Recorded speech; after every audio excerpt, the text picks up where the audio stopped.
Hello, my dear YouTube family. What's up? Welcome back to my YouTube channel. This is your Ishmeet Kaur. You guys are watching Ishmeet Kaur vlog. So guys, it's been 1 year. I know I'm really very sorry to you guys. एक साल से मैं inactive थी YouTube पे because of my class 10th board exams. मेरे class 10 थी, उसकी वजह से फैमिली ने भी कहा कि थोड़ा सा भी यूट्यूब स्टॉप करो, तो आई थिंक मुझे कर लेना चाहिए था, इसलिए मैं 1 ईयर से मैंने कोई भी ब्लॉग नहीं डाला.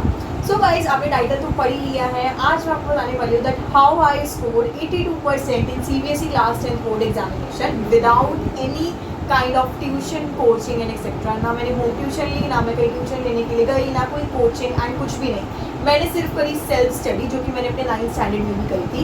एंड सेम एज वही मैंने जो फॉलो करा प्रोसीजर, क्या स्ट्रैटेजी फॉलो करी मैंने 10th में भी, मैंने वही स्ट्रैटेजी फॉलो करी जो मैंने 9th में करी थी. बट थोड़े बहुत चेंजेस थे because it is a board class. और बोर्ड क्लास में हर कोई कहता है कि ट्यूशन्स लगाओ, 8-8 घंटे पढ़ो, ट्यूशन्स में जाके कोचिंग करो, ये करो वो करो. बट मैं सबसे बहुत दूर थी और मैंने सिर्फ और सिर्फ करी तो सेल्फ स्टडी करी. सो मैं आपको अब बताती हूँ कि मैंने क्या करा, ऐसी क्या टिप्स, मैं आपको कुछ टिप्स दूँगी अपने जूनियर्स को कि आप वो फॉलो करो और आपके भी 80+ या 90+ मार्क्स स्कोर कर सको आप CBSE क्लास 10 बोर्ड एग्जाम में. तो without any kind of tuition और without any kind of pressure, जो कि ट्यूशन एंड कोचिंग जो देते ही है यूजुअली. ठीक है, उसके अलावा हम बात कर देंगे कि कैसे हम अच्छा स्कोर कर पाए. हर इंडिविजुअल सब्जेक्ट की मैं आपको स्ट्रैटेजी दूँगी कि हम कैसे स्कोर कर पाए, कौन कौन सी रेफरेंस बुक हमें सबसे पहले यूज़ करनी होगी. सबसे पहले कोई भी बच्चा CBSE क्लास 10th में आता है, क्लास 10th में तो यही डाउट होता है कि यार ये वाली NCERT को छोड़ देते हैं, बाकी 100 रेफरेंस बुक पढ़ लेते हैं. But it is totally wrong. मैं आपको कैसे प्रूव करूँगी रॉन्ग कैसे है, क्या है. बोर्ड एग्जाम में जब मेरा फर्स्ट डे था एग्जाम का, हिंदी का एग्जामिनेशन था मेरा फर्स्ट, और उस टाइम मैं बहुत ज़्यादा नर्वस थी एक रात पहले कि मेरा कल एग्जाम है 10th का. बट सीरियसली एक एग्जाम देने के बाद आई रियलाइज़ कि CBSE क्लास 10 ईजी होते हैं अगर आपने पढ़ा हो तो स्टार्ट करते हैं. हमारी वीडियो से ज़्यादा लंबी वीडियो ना हो जाए तो स्टार्ट करते हैं फटाफट से. ठीक है, सो गाइज, हमारे टोटल होते हैं 5 सब्जेक्ट. मेन सब्जेक्ट होते हैं mathematics, science, social science and English and Hindi. English हमारा लेना ही होता है, लैंग्वेज सब्जेक्ट है, उसको हमें कंपलसरी लेना ही होता है जब हम परसेंटेज को कैलकुलेट करते हैं एट द एंड. ठीक है, रिजल्ट. और है हमारा होता है 6th सब्जेक्ट, जो कि होता है एडिशनल सब्जेक्ट. ठीक है, मेरा था इन्फॉर्मेशन टेक्नोलॉजी. मेरे स्कूल में इन्फॉर्मेशन टेक्नोलॉजी था एडिशनल सब्जेक्ट, जो कि बहुत ज़्यादा अच्छा होता है. मैं प्रेफर करूँगी एडिशनल सब्जेक्ट लेना चाहिए बिकॉज क्या होता है कि अगर उससे एक तो परसेंटेज इंक्रीज़ हो जाती है. अगर आप किसी सब्जेक्ट में कम नंबर आए तो वो इंक्रीज़ कर देगा. द सेकंड थिंग इज क्या होता है कि लेने से आपको एक कॉन्फिडेंस बिल्डअप हो जाता है कि हाँ, अगर मैं इस सब्जेक्ट में थोड़ा सा पीछे रह जाऊँ तो ये मेरा है, IT है या फिर कोई भी XYZ सब्जेक्ट है वो है मेरा. ठीक है, वो कवर अप कर लेगा. तो IT मैंने लिया था इन्फॉर्मेशन टेक्नोलॉजी. एंड मैं आपको अपने मार्क्स बताती जाऊँगी कि मैंने कैसे कैसे स्कोर करा, क्या करा. तो स्टार्टिंग करते हैं सबसे पहले सब्जेक्ट से, जो कि है social science. One of my favourite subject. मैं बताऊँ, मेरे को हमेशा सोशल साइंस में बहुत अच्छे मार्क्स आते थे. इस बार मैंने बहुत अच्छा स्कोर करा सोशल साइंस में. तो उसकी कैटेगरी है. ठीक है, सोशल साइंस में जो मैंने बुक प्रेफर करी थी, जो एक्स्ट्रा रेफरेंस बुक प्रेफर करी थी, दैट इज़ यूलाइक. ठीक है, मैंने NCERT पढ़ी और यूलाइक पढ़ी. ये चीज़ मैं आपको बताती हूँ.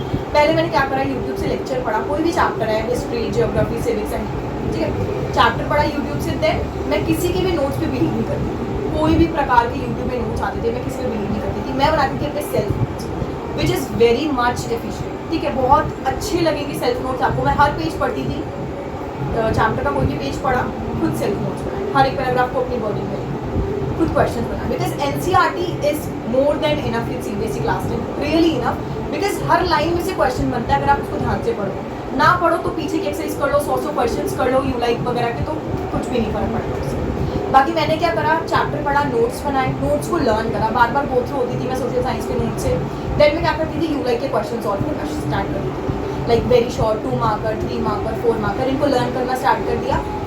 कंसिस्टेंसी मैं सोशल साइंस में हमेशा रखती थी कि मुझे 1 घंटा आधा घंटा सोशल साइंस डेली करनी ही करनी है, चाहे सेल्फ स्टडी करनी है. ठीक है, तो मुझे करनी है. शाम को बैठ के मुझे आधा घंटा सोशल साइंस को देना है. ठीक है, ये तो मैं करती थी सोशल साइंस में. मेन थिंग आपने पॉइंट नोटिस करना होगा कि मैंने क्या करती थी, नोट्स बनाती थी. ठीक है, ठीक है. सेकेंड अब आती है आप सब्जेक्ट में साइंस. साइंस वो सब्जेक्ट है जिसमें हमें बहुत ज़्यादा डर लगता है, बहुत ज़्यादा पैनिक होता है. रियली मुझे भी बहुत स्टार्टिंग में पैनिक होता था कि साइंस कैसे होगी 10th की. But it is very easy अगर आप स्टार्टिंग से पढ़ो तो. साइंस हमारी 3 सब्जेक्ट्स में डिवाइड थी, that is physics, chemistry and biology. ठीक है, आप 9th में पढ़ के आए हो, 10th में आओगे आपको पता चलेगा फिजिक्स, केमिस्ट्री, बायोलॉजी 3 में डिवाइड है साइंस. तो फिजिक्स के लिए न्यूमेरिकल्स की प्रैक्टिस इज मस्ट इंपॉर्टेंट, जो कि मैंने बहुत अच्छे से करी थी. सारी से न्यूमेरिकल्स की प्रैक्टिस करती थी मैं. बायोलॉजी में क्या करती थी, डायग्राम्स को गो थ्रू करती थी बार बार. डायग्राम्स है, उनके लेबलिंग वगैरह अच्छे से पढ़ती थी. और छोटे छोटे टर्म्स हैं बायोलॉजी में, बहुत डिफिकल्ट लगेंगे आपको, बट रोज करोगे, आधा घंटा भी, अगर 1 घंटा भी दे दोगे आप, तो कुछ हो जाएगा. तो मैं टाइम डिवाइड करती थी कि आज फिजिक्स दूंगी, कल बायोलॉजी, कल परसों केमिस्ट्री. मतलब डिवाइड कर देती थी मैं टाइम, कि रोज 3 तो मेरे से नहीं होती. मैं डिवाइड करती थी। फिर केमिस्ट्री में मैं इक्वेशंस बहुत करती थी। जब मेरे जनवरी का टाइम था, आई थिंक साइंस में मैं रिविजन करने बैठी थी, तो जो फरवरी मेरे एग्जाम्स थे, तो जनवरी मैंने क्या करा कि साइंस की ना जैसे chapter 1 chemical reaction and equation है, तो क्या करा सारी रिएक्शंस जो भी एनसीईआरटी में थी मैंने वो सारी पढ़ना स्टार्ट करी। एनसीईआरटी को लाइन बाय लाइन रीड करना स्टार्ट करा, बायोलॉजी में भी और फिजिक्स में भी मैं एनसीईआरटी बहुत अच्छे से पढ़ी थी।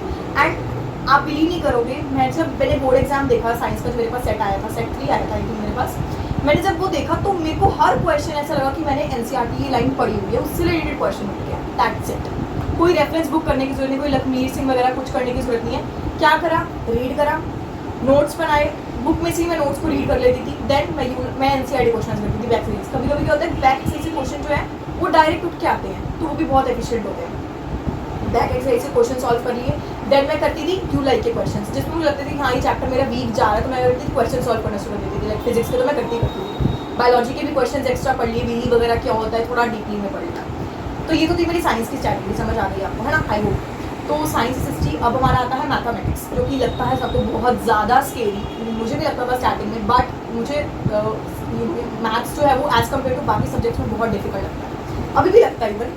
सो मैथमेटिक्स के लिए जो मैं आपको स्ट्रैटेजी बताऊँगी, दैट इज़ जो सभी कहते हैं बट मैं भी कहूँगी कि प्रैक्टिस, बस और कुछ नहीं। जितना भागोगे उतना और मैथमेटिक्स हमारे बीच पीछे भागेगी। सेम है, कुछ थ्योरी रटने की जरूरत नहीं है, रट लोगे तो याद रहेगा हफ्ते 2 हफ्ते तक, बट देन तुम भूल जाओगे। तो जो मैंने बोर्ड का एग्जाम दिया था मैथमेटिक्स का, मेरा सेट 1 आया था, और उसमें क्या था कि मैंने देखा कि कोई भी क्वेश्चन एनसीईआरटी से नहीं है, लेकिन एनसीईआरटी के कंसेप्ट से है। मैथ्स में ये लॉजिक, कंसेप्ट पढ़ लिया आपने कि यार ये रैशनलाइज कैसे करते हैं, कैसे करते हैं, बस उससे रिलेटेड क्वेश्चन आ जाए, ठीक है। मैथमेटिक्स बेसिक होती है, स्टैंडर्ड होती है, वो मैं आपको अलग से वीडियो बनाऊंगी, बताऊंगी उसमें क्या फ़र्क होता है, बट वो आपकी मर्जी, आप कुछ भी लो, स्टैंडर्ड और बेसिक। तो ये थी मेरी मैथमेटिक्स की स्ट्रैटेजी की। क्या करती थी, मैंने यूलाइक रेफर करी थी, तो मैं यूलाइक के क्वेश्चंस करती रहती थी सॉल्व करती। यूलाइक सबसे बेस्ट बुक है मेरे अकॉर्डिंग, तो क्वेश्चंस प्रैक्टिस के लिए आप पहले चैप्टर पढ़ो, कंसेप्ट पढ़ो, एनसीईआरटी क्वेश्चन आंसर्स करने ही करने, ठीक है। एनसीईआरटी मैथमेटिक्स की हर एक्सरसाइज का हर क्वेश्चन बोर्ड एग्जाम से पहले करके जाना प्रैक्टिस, ठीक है। और हमारा मैथमेटिक्स, साइंस, सोशल साइंस हो गया। अब बारी आती है हमारी हिंदी की, जो कि हम बहुत ज़्यादा लाइटली लेते हैं 10th में कि हिंदी है हो जाएगी, बट नहीं, ऐसा नहीं करना। हर सब्जेक्ट की इंडिविजुअली उतनी ही इंपॉर्टेंट है, बहुत ज़्यादा इंपॉर्टेंट है। लाइक हिंदी है, मैं क्या करती थी, हिंदी में चैप्टर समझा, हिंदी में मैं क्या करती थी, हिंदी में मैंने चैप्टर समझा, क्वेश्चन आंसर्स एनसीईआरटी के रीड कर लिए, गो थ्रू कर ली, समरी पढ़ ली, दैट्स इट। लिटरेचर में मेरा ये होता था। ग्रामर में मैं क्या करती थी, लाइक कोई भी समास है, कुछ भी है, तो मैंने वीडियो देखती थी सबसे पहले, और फिर क्वेश्चंस की प्रैक्टिस करती थी। मेरी बुक थी हिंदी ग्रामर की, जो मुझे स्कूल से मिली थी, that is enough for me. मैं क्या करती थी, बस क्वेश्चंस पढ़े, फटाफट एक रजिस्टर लिया, उठा के समास लिखा और फटाफट आंसर सब लिखती थी, मैच करती थी मैं। मतलब मेरा यही स्ट्रैटेजी थी कि बस मैं क्वेश्चंस प्रैक्टिस करती रहती थी, और मेरे ग्रामर मेरा बहुत अच्छा गया था। मेरा जो 10th का एग्जाम था, उसमें मेरा हिंदी ग्रामर का जो सीन था वो बहुत ज़्यादा अच्छा गया था, क्योंकि मैंने हर कंसेप्ट अच्छे से पढ़ी थी। तो यही है स्ट्रैटेजी, बस आप कंसेप्ट ध्यान से पढ़ो, हिंदी में भी सब क्लियर हो जाएगा। हिंदी में भी मेरी आई थी 85 आई थी आउट ऑफ 100 हिंदी। नाउ अब हम बात करते हैं इंग्लिश सब्जेक्ट। इंग्लिश जो कि बहुत ज़्यादा मेन सब्जेक्ट है, इसको आप नज़रअंदाज नहीं कर सकते हो, बिकॉज हिंदी को 1% आप परसेंटेज में ना भी अगर आपको कम मार्क्स आए लगे कैलकुलेशन में, बट इंग्लिश लेनी पड़ती है, कंपलसरी है, जैसे कि आपको बताइए। तो इंग्लिश में आपको जो मैं स्ट्रैटेजी बता रही हूँ, क्या करो, लाइक चैप्टर हमने समरी पढ़ ली, मैं क्या करती थी, चैप्टर पढ़ने के बाद ना समरी खुद लिखती थी अपनी body, I right in my own words, पूरे पेजेस भर देती थी मैं, अपनी समरी खुद लिखती थी, ठीक है। उसके बाद मैं क्या करती थी, एनसीईआरटी क्वेश्चन आंसर्स को रीड करना, गो थ्रू करना, एक बार समझ लेना, ठीक है। देन यूलाइक के क्वेश्चन एक बार रीड कर लेना कि हाँ जी किस टाइप के क्वेश्चन आ रहे हैं। जैसे इस बार कॉम्पिटेटिव बेस्ड क्वेश्चन थे, तो मैं रीड करती थी कि हाँ भाई ऐसा क्वेश्चन बन के आता है, ऑथर ये कहता है, तो ये डिबेट क्वेश्चन आते हैं, तो वो टाइप ऑफ क्वेश्चन मैं रीड करती थी, क्वेश्चन को रटती नहीं। प्री बोर्ड में मैंने ऐसे दिए, बोर्ड में ऐसे दिए। बोर्ड में मैंने बस एक चीज़ ध्यान रखी, मैं समरी चीज़ पढ़ती थी। जब मेरे पास इंग्लिश का एग्जाम आया, कॉम्प्रीहेंशन भी बहुत ईजी होता है, बस प्रैक्टिस की नीड होती है। फिर ग्रामर पोर्शन की बात करें, वो भी बहुत ईजी आता है, बस 10 मार्क्स की ग्रामर होती है, जो आपकी fill in the blanks integrated grammar वगैरह होती है। बाकी आपको पता ही होगा क्या क्या कितने मार्क्स का होता है। बाकी लिटरेचर पोर्शन मैंने देखा, हर क्वेश्चन कभी भी एनसीईआरटी से उठ के नहीं आता, कभी कभी आते हैं direct question, but most of the question क्या होते हैं, इनडायरेक्टली आते हैं कि चैप्टर ये था तो भाई वो कैसे आया क्वेश्चन, मतलब इनडायरेक्टली उठ के आता है। तो if you know the summary, you can able to answer any of each question in exam. कोई भी क्वेश्चन आ जाए, you will able to answer if you have read easily. सारी समरी आपने पढ़ी है अगर, तो आप इजीली आंसर कर सकते हैं हर क्वेश्चन, ठीक है। बाकी ये थे हमारे 5 subjects, that is English, Hindi, science, social science and mathematics की मैंने आपको स्ट्रैटेजी बताई। अब हम बात करते हैं इंफॉर्मेशन टेक्नोलॉजी, जो कि मैंने ऑप्ट करी थी एज ए एडिशनल सब्जेक्ट, ठीक है। मेरे स्कूल में यही थी, बिकॉज मैंने यही ऑप्ट करी। एंड इन्फॉर्मेशन टेक्नोलॉजी में मैंने स्कोर करा था 90 मार्क्स आउट ऑफ 5। ठीक है, मैंने 90 मार्क्स अपने स्कोर करे थे इन्फॉर्मेशन टेक्नोलॉजी के। 50 मार्क्स का प्रैक्टिकल होता है, 50 मार्क्स की थ्योरी होती है। 50 में जो प्रैक्टिकल हुआ था मेरा स्कूल में, मैंने सारी फाइल्स वगैरह सबमिट करी थी, प्रैक्टिकल भी अच्छे से दिया था, मेरे 50 आउट ऑफ 50 उसमें आए।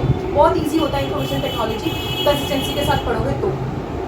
और जो थ्योरी में रहते 50 में से 40 मार्क्स, दैट इज टोटल मिला के हुए 90 marks. And seriously information technology ने मेरी जो परसेंटेज है उसको बहुत ज़्यादा अफेक्ट करा है।